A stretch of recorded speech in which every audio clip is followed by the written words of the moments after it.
This channel does not promote any violent, harmful, or illegal activities. All content provided by this channel is meant for an educational purpose only. UEM Jaipur is a perfect target for prospective students aspiring for good jobs, good education with future-ready skills. মধ্যরাতে CEO দপ্তরে ধুন্ধুমার কাণ্ড বেঁধে গিয়েছিল।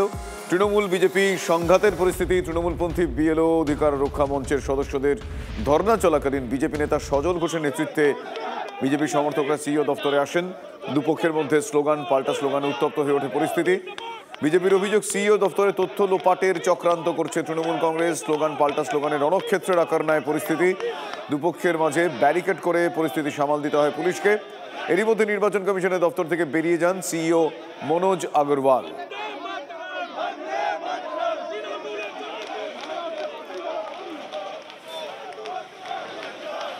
এরা BLO আর এখানে CEO অফিসে কি আছে রাত্রিবেলা?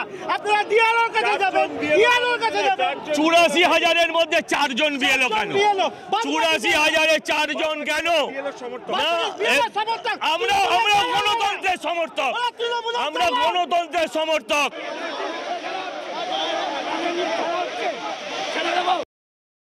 মধ্যরাতের পরেও সিইও দফতরের বাইরে উত্তেজনা, মুখোমুখি দুই পক্ষ। একদিকে বিজেপি সমর্থক, অন্যদিকে তৃণমূল কংগ্রেসের সমর্থকরা। একেবারে তারা মুখোমুখি যুযুধান দুই পক্ষ।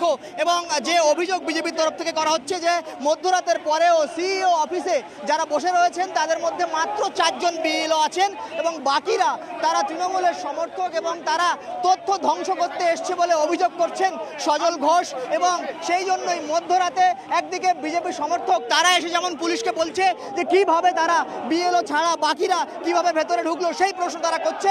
এবং মুখোমুখি দুই পক্ষকে তারা একেবারে স্লোগান দিচ্ছেন এবং সেই ইতিমধ্যেই পুলিশের তরফ থেকে মাঝখানে ব্যারিকেড করে দেওয়া হয়েছে।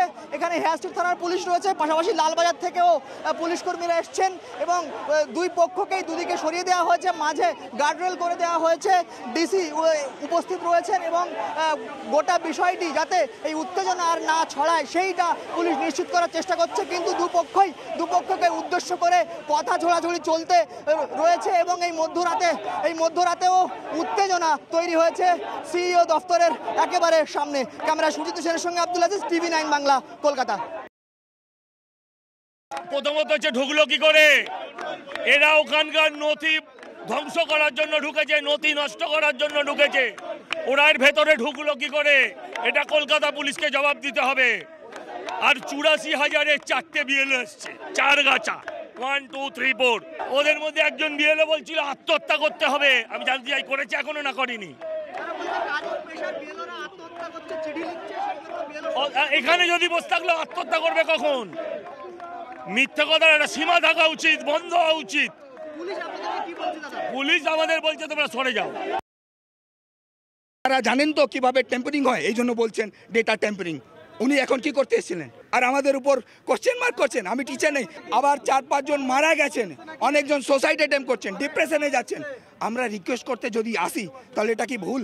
যখন আমরা একটু প্রেসার দিলাম তখন আমাদের অনেক প্রতিনিধিকে ভেতরে ডেকে বসিয়ে নিয়েছেন, কথা বলেননি।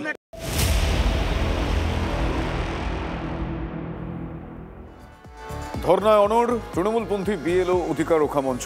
দাবি দাওয়া নিয়ে মুখ্য নির্বাচনী আধিকারিকের সঙ্গে দেখা না করা পর্যন্ত ধর্না তুলতে নারাজ আন্দোলনকারীরা। অস্বাভাবিক মৃত্যু, কাজের চাপকে ঢাল করছেন তারা। গতকাল বিকেল থেকে সিইও দফতরে ধর্নায় আন্দোলনকারীরা। এসআইআর-এর কাজে অতিরিক্ত চাপের অভিযোগ তুলে ডেপুটেশন দেন তারা। এই মুহূর্তের পরিস্থিতি আমরা জানবো সরাসরি। আমার সহকর্মী সোমা দাস আমার সঙ্গে রয়েছেন। সোমা, তারা গতকাল রাত থেকে যে ধর্নায় রয়েছেন, এই মুহূর্তে পরিস্থিতি কি বলছেন তারা? পরবর্তী পদক্ষেপের কথা কি ভাবছেন তারা?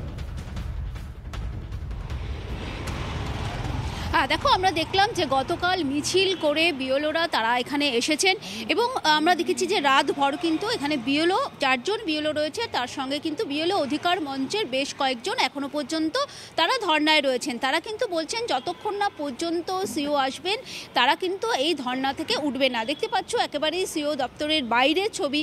এখানে কিন্তু ব্যারিকেড করে রাখা হয়েছে এবং ভেতরে যারা বিএলওরা রয়েছেন তারা কিন্তু তাদের ধর্না কর্মসূচি তারা চালিয়ে যাচ্ছেন। তবে দেখো, গতকাল রাতে আমরা দেখলাম যে বিজেপির তরফ থেকে সজল ঘোষ তিনি এখানে এসেছেন এবং তিনি এখানে এসে কিন্তু বিক্ষোভ প্রদর্শন করেছেন এবং তিনি যে অভিযোগটা করেছেন যে রাজ্যে অর্থাৎ 84,000 যে বিএলও রয়েছে তাদের মধ্যে থেকে মাত্র 4 জন কেন, বাকিরা কারা? আর সকালে আমরা দেখলাম যে বিএলও তারা ভেতরে রয়েছেন, কিন্তু বাইরে অর্থাৎ ইলেকশন কমিশনের অফিসের বাইরে সেখানে বেশ কয়েকজন ব্যক্তি তারা কেটলি হাতে এসেছেন চা নিয়ে।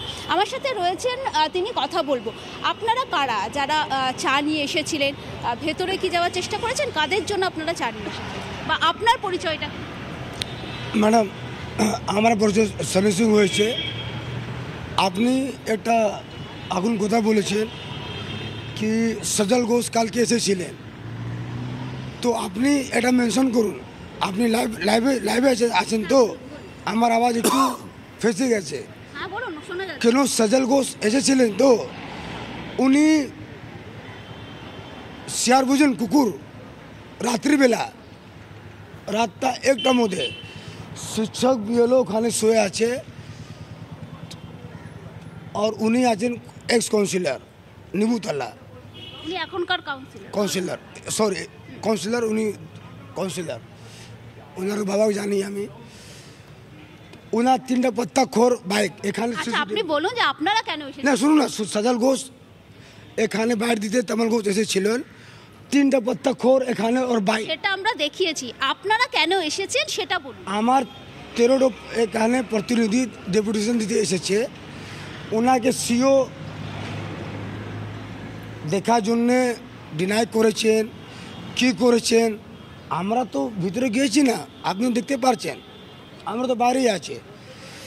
আর উনি তো শোয়ার জন্য তো বেড তো দিয়েছেন না, কি আমরা ওখান থেকে চায়ের জন্য আমি চায় কেতলি ফেতলি ঢোবো। যদি ওনারকে নিট ছিল তাই তো ফোন এসেছে, বেশ বেশ, আমি গ্যাসে দেওয়া চাইছি। ধন্যবাদ। শুনেছেন।